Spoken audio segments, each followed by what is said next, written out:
Good day, ladies and gentlemen. We are still in Kofluk, right? Traditional land, belonging to the Khoi and San. The land is open to various houses, different houses. Everyone is welcome here. Even we were welcomed here, with open arms. I had a chat with Kofluk, to my right, and I'm so intrigued, daar's so baie dinge wat baie interesting is in the community, they've been here now for quite some time.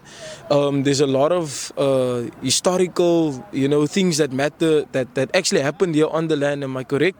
And so I'm privileged and honored to be standing next to you, to even be able to have this opportunity to speak to you.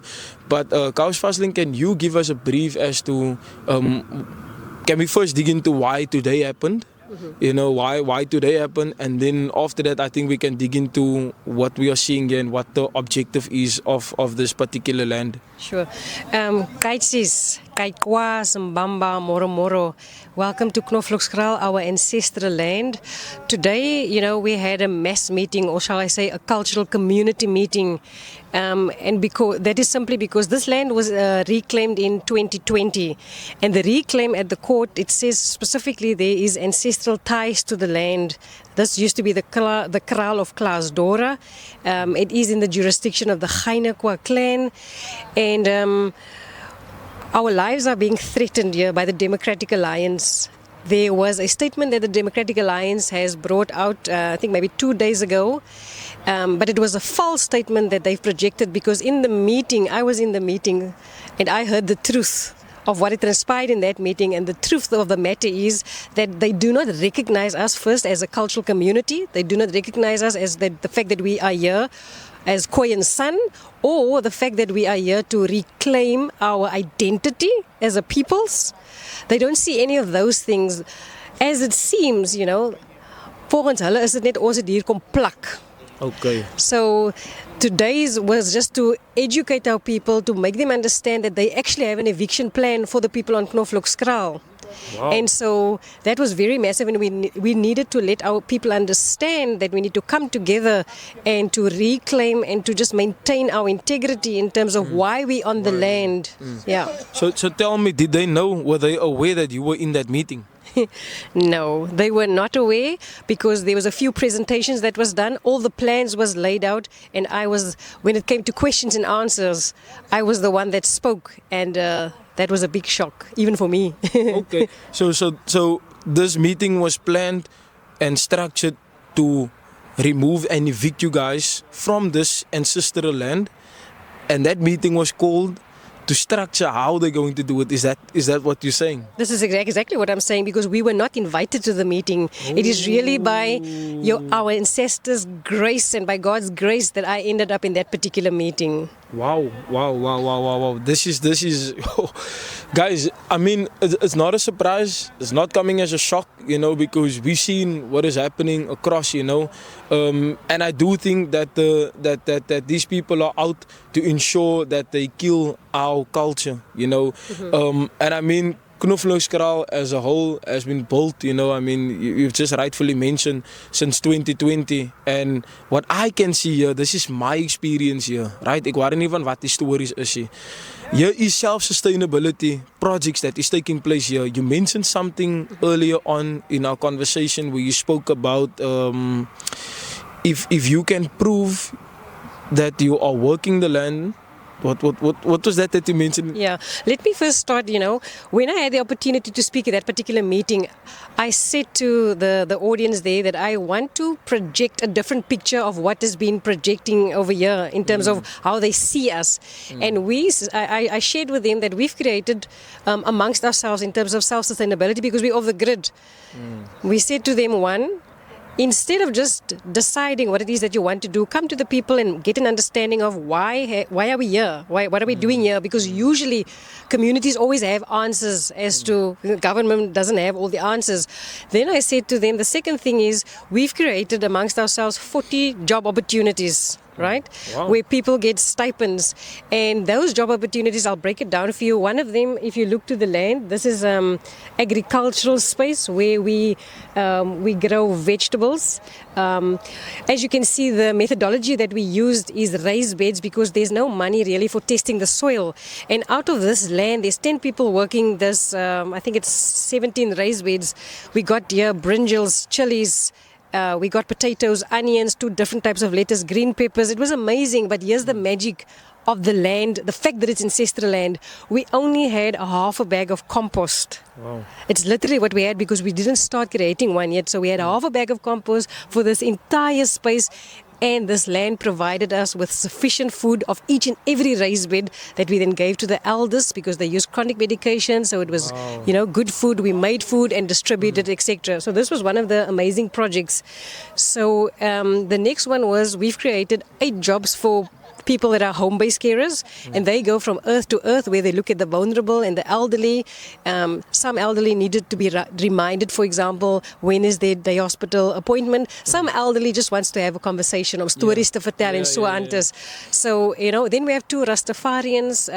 So because we're in a biosphere, I even said to the audience there, the DA members there, we understand our place in the biosphere. There's 3 components in a biosphere. 1 is the plants. 2, it's the species, the animals, and 3, us, the indigenous peoples. Ons het nog altyd so gelewe, so we understand our place in the biosphere. So those 2 Rastafarians, they go from earth to earth, then they go look at what, medicinal plants is there so that we can see how we can heal our people. Exactly, before we go to the clinic. And then maybe I can also just share, so there's also a river project because we have a river over there, so we're educating people. Cape Nature is our partner, Department of Health is our partner, Right to Care is our partner. I've shared this with them. So who are you that determines that we need to be evicted if we're doing so much on the land? So tell me, Kaus, maybe if you would like to share who, in terms of who, you obviously don't know who was behind this meeting or who set it up. What you do know that it was DA members that was there, right? However, can we then say, does it come from provincial, like from the Western Cape government? Members from the legislature? For example, is it members of parliament that was, or was it the actual DA meeting that was taking place? Yeah, well, what I can definitely say was, when I went onto the meeting, because obviously I just stepped into the meeting and what I saw there was the 3 C's of government. It was the Premier Alan Winde, so that is now, the Western Cape. Then there was also Minister Tertius Simmers was there in the meeting, the Department of Public Works and Infrastructure, because they're the custodian of the land, which is Dean McPherson, to whom we've written several times to come out to us and speak with us. And then there was also the local municipality, which is also a DA run. The mayor was there, the municipal manager, and a few other councillors. It is just by God's grace and our ancestors, because how is it even possible that it happened the way that it did?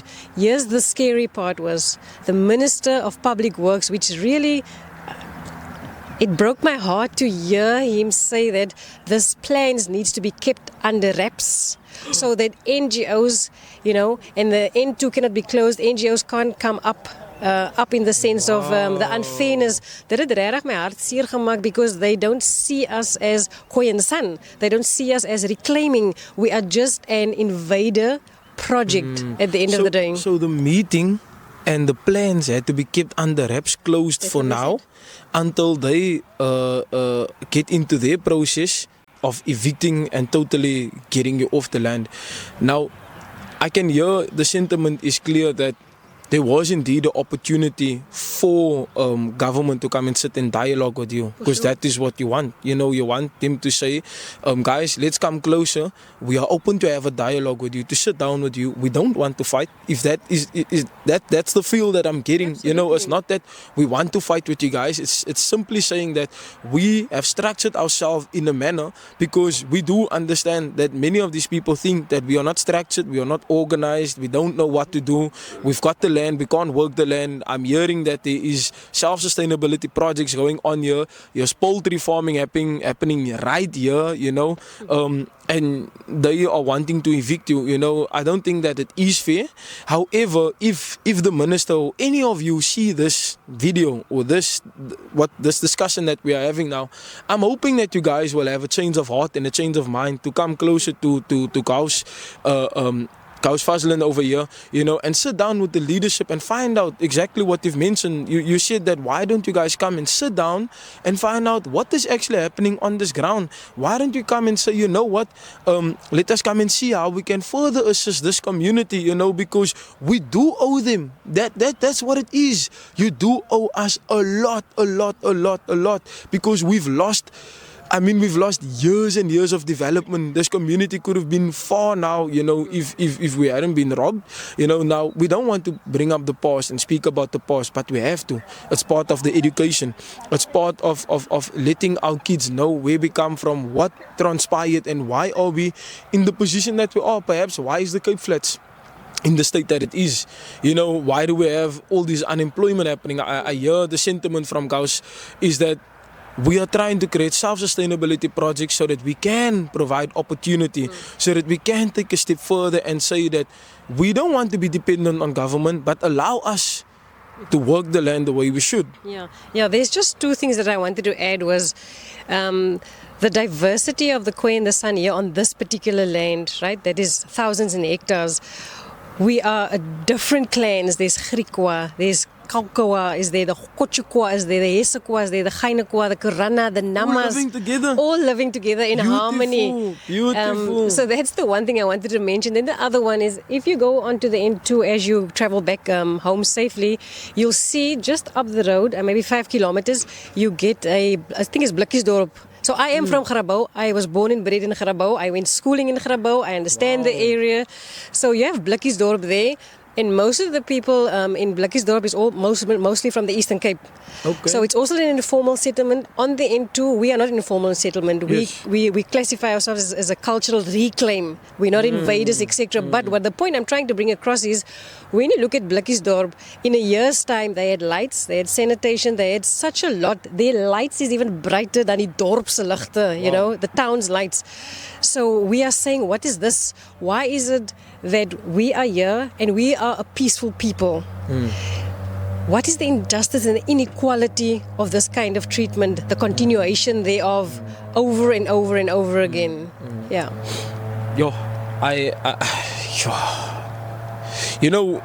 We promised that we would definitely change our approach, and find better ways to work, to move forward. Yeah. But it's things like this that definitely pushes us, to say, like, what is actually happening here?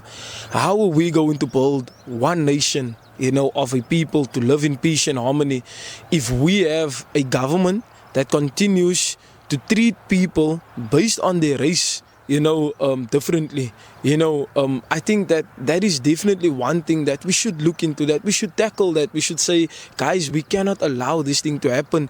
If we want to build a stronger nation, we need to ensure that the resources, firstly, has been split equally amongst those that are amongst us, right?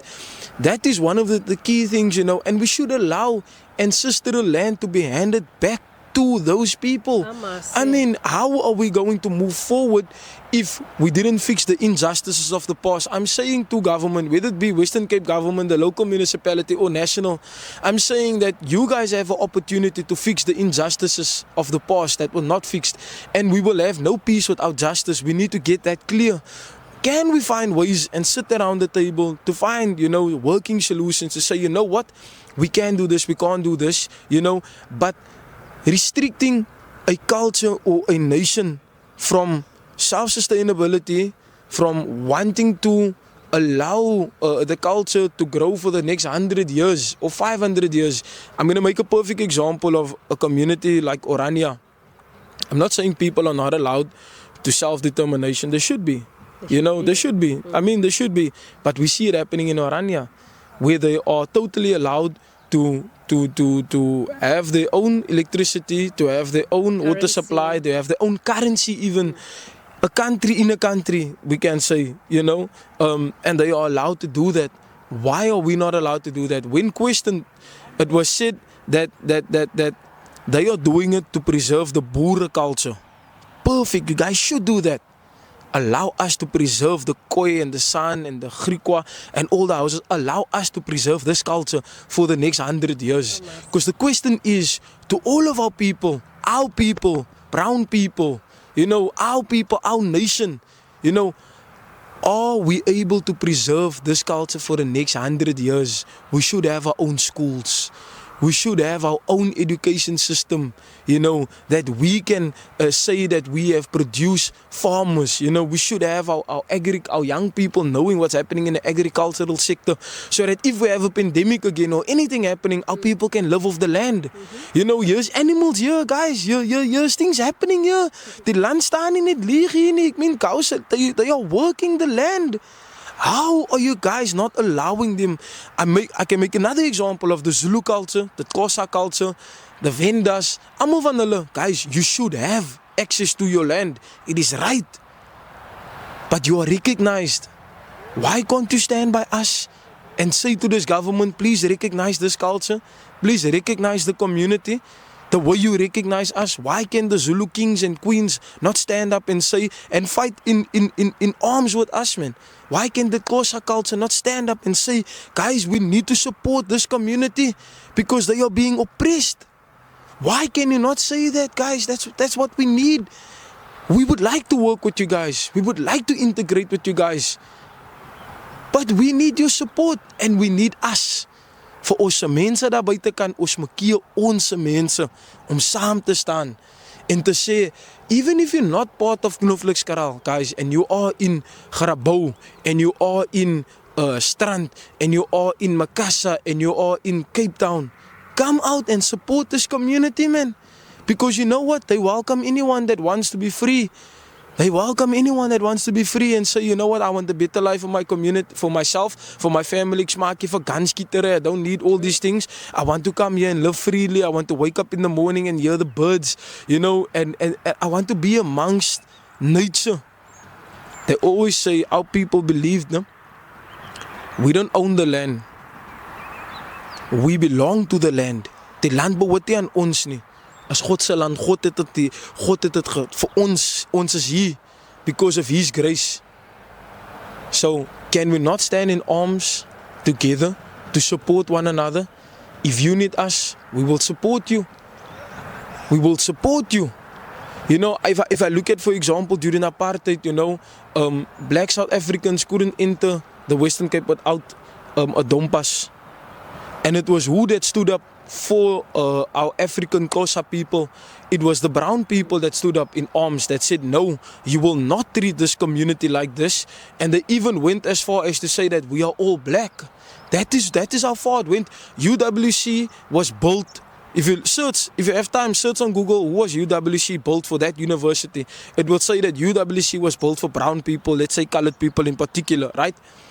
But those students stood up and said that our black or African brothers and sisters must also have access to this education system. Why can we not have the same in return now, in this day and age that we are living now? If we want to build a stronger nation, if we want to stand as one nation, we need to come together and ensure that we build better communities so that we can have a stronger nation and a better nation.